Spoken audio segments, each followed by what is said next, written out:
아침 말씀. 오늘 본문 말씀은 누가복음 16장 19절에서 31절입니다.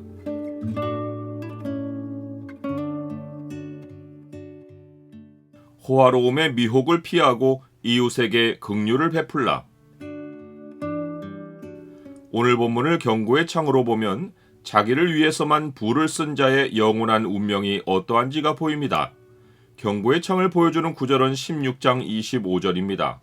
아브라함이 이르되 너는 살았을 때에 좋은 것을 받았고 나사로는 고난을 받았으니 이것을 기억하라. 이제 그는 여기서 위로를 받고 너는 괴로움을 받느니라. 예수님은 불의한 청지기가 재물을 바르게 써서 사람들을 친구로 삼고 자신의 공경을 벗어난 이야기를 해주신 후 이와 정반대로 죽을 때까지 나누지 않고 자기를 위해 재물을 쓰다가 죽어서 지옥의 고통에 놓인 부자에 관한 이야기를 해주십니다. 한 부자가 자색 옷과 고운 베옷을 입고 날마다 호화롭게 즐깁니다.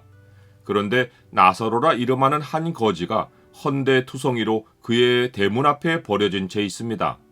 부자의 집 안에서는 날마다 잔치가 벌어지는데 부자의 대문은 음식 쓰레기를 버릴 때만 열리고 나사로를 위해서는 한 번도 열리지 않습니다. 나사로는 그나마 부자의 상에서 떨어져서 밖에 버려진 음식 쓰레기로 배를 불리려 합니다. 하지만 길가에 돌아다니는 사나운 개들이 음식 쓰레기를 뒤지며 먹는 통에 그의 몫이 별로 없습니다. 개가 그의 헌대를 핥았다는 것은 사나운 개들로 인해 겁에 질린 나사로가 개들의 위협 앞에 움직이지 않고 웅크리고 있는 모습을 묘사한 것입니다. 집 대문을 사이에 두고 고급 옷으로 몸을 두른 부자는 안에 있고 상처가 살을 덮고 있는 거지는 밖에 있습니다. 안에서는 웃음이 터지고 밖에서는 배고픔의 신음이 들립니다.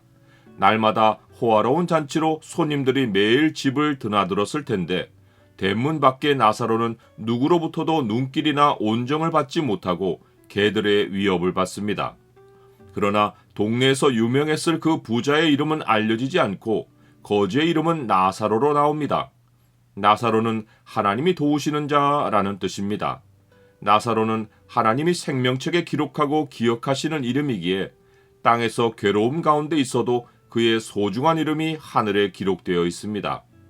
그런데 두 개의 극단적인 땅의 형편이 한순간에 뒤집히는 사건이 벌어집니다.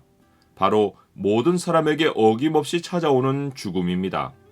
이에 그 거지가 죽어 천사들에게 받들려 아브라함의 품에 들어가고 부자도 죽어 장사되매 그가 음부에서 고통 중에 눈을 들어 멀리 아브라함과 그의 품에 있는 나사로를 보니라. 나사로는 죽어 아브라함의 품에 들어갑니다.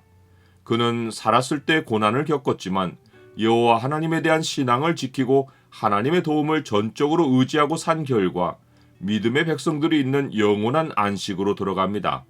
반면에 부자는 죽어서 음부의 불꽃 가운데 놓여 고통을 당합니다. 그가 평생 재물을 섬기고 오직 자기를 위해서만 재물을 쓰며 하나님 말씀에 귀를 기울이지 않은 마땅한 결과입니다. 부자가 하나님의 말씀에 따라 살았다면 자기 집 대문 밖에서 고통하는 나사로를 그렇게 놔둘 수 없습니다. 그가 죽어서 아브라함의 품에 있는 나사로를 보고 그의 이름까지 부른 것은 땅에서 자기 집 밖에 있는 나사로의 존재를 알았으면서도 철저히 무시하고 살았다는 증거입니다.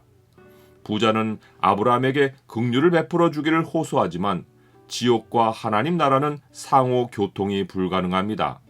부자는 땅에서 재물로 담을 쌓고 가난한 이웃과 떨어져 살았는데 지금은 하나님이 놓으신 큰 구렁텅이가 그를 영원히 천국에서 분리합니다. 이웃을 돌보지 않고 날마다 재물로 호화롭게 산 사람은 죽어서 긍휼 없는 심판을 당합니다. 부자는 자기의 형편이 바뀔 수 없는 것을 알고 아브라함에게 나사로를 자기 아버지의 집에 보내어 5 형제에게 증언하여 이 고통받는 곳에 오지 않게 해달라고 간청합니다. 그는 죽은 나사로가 살아나서 그들에게 가면 회개할 것으로 생각합니다. 그러나 아브라함은 그들이 성경 말씀을 듣지 않으면 죽은 자 가운데서 살아나는 자가 있을지라도 권함을 받지 않을 것이라고 답합니다. 예수님이 살아나신 역사적 사실을 눈앞에 두고도 그 당시나 지금이나 세상 사람들은 하나님을 믿지 않고 여전히 재물을 쫓아 삽니다. 믿음은 오직 그리스도의 말씀으로 말미암습니다. 나는 부를 추구하는 세상과 어떤 면에서 다릅니까? 나사로의 비유는 세상이 부를 누리고 하나님 백성은 가난에 처해 산다는 메시지를 전하는 것이 아닙니다. 하나님이 주신 부는 나를 위해 쓰는 것이 아니라 사람들의 필요를 위해 나누고 베풀어야 한다는 메시지를 전하는 것입니다. 부는 하나님의 사랑을 이웃과 나누는 방편입니다. 살아있는 동안 기회가 주어지는 대로 긍휼을 품고 나의 소유를 필요가 있는 이웃과 나누는 것이 죽음 이후의 부요한 삶을 준비하는 지혜입니다. 선을 행하고 선한 사업을 많이 하고 나눠주기를 좋아하며 너그러운 자가 되게 하라. 이것이 장래에 자기를 위하여 좋은 터를 쌓아 참된 생명을 취하는 것이니라.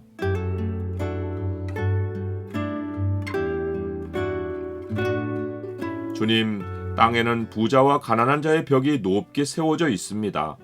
주의 백성이 호화로움의 미혹에 빠지지 않게 하시고 날마다 주의 자비하신 성품에서 자라가며 주께서 맡기신 재물로 필요가 있는 이웃에게 긍휼을 베풀고 살게 하옵소서. 예수 그리스도 이름으로 기도드립니다. 아멘.